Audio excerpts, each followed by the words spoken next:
I am Doug Mastriano, and I'm running to be the governor of Pennsylvania. So on day one, mask mandates end, and any mandates on vaccination end. Obviously, I've been on the forefront of fighting for this basic freedom here. We realized pretty quickly after the 14 days of flatten the curve dragged on to 444 days and on, that it was about control. We had contradictory guidance from Fauci. Levine couldn't get facts straight. Yes, no, maybe.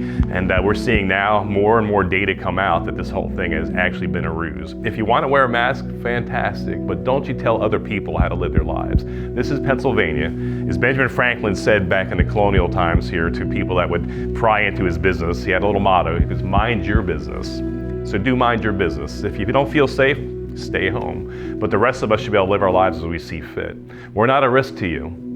And in fact, it's a risk to us when you strip back our freedoms. So day one, those mandates end. We've seen how far this outrage has gone. The very same teachers and administrators in schools that were anti-bullying, a year later started bullying kids if they didn't comply and obey with the mask mandates. It's insanity that they can't even see the hypocrisy and double standard.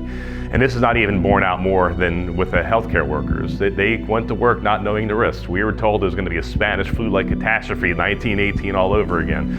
And our healthcare workers and first responders, they went to work. The nurses took care of business. Long-term healthcare facility workers went in not knowing the dangers and risks to themselves and their families.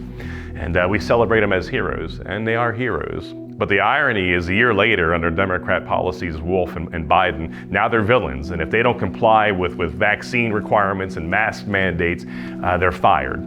And the data here is really coming out hard against these heavy-handed rules here. First off, they are still heroes. And the idea that they could go through without a vaccine an entire year doing their jobs, and suddenly they can only keep their jobs if they submit to a jab that has a lot of issues here is unconscionable to me. As governor, I will protect our healthcare workers. In addition to this here, our heroes in the National Guard. The idea that we have these patriotic men and women signing up to serve their country in the Pennsylvania National Guard, one of the oldest National Guards in the nation, and now, because of Governor Wolf's desire to control them and to be in obedience to Biden's failed policies here, they might be removed and separated from service because of a religious exemption or concern over the jab. And a jab that we only have 1 year of data on, and the data is not looking so good for long-term effects now as it's building up here.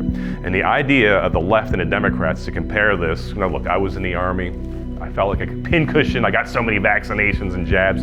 Anytime I deployed anywhere, you go there and they hit you with all these vaccines and what have you. There's a huge, stark difference between what we're talking about here. For instance, we can go down the line for all of these, but let's just do polio.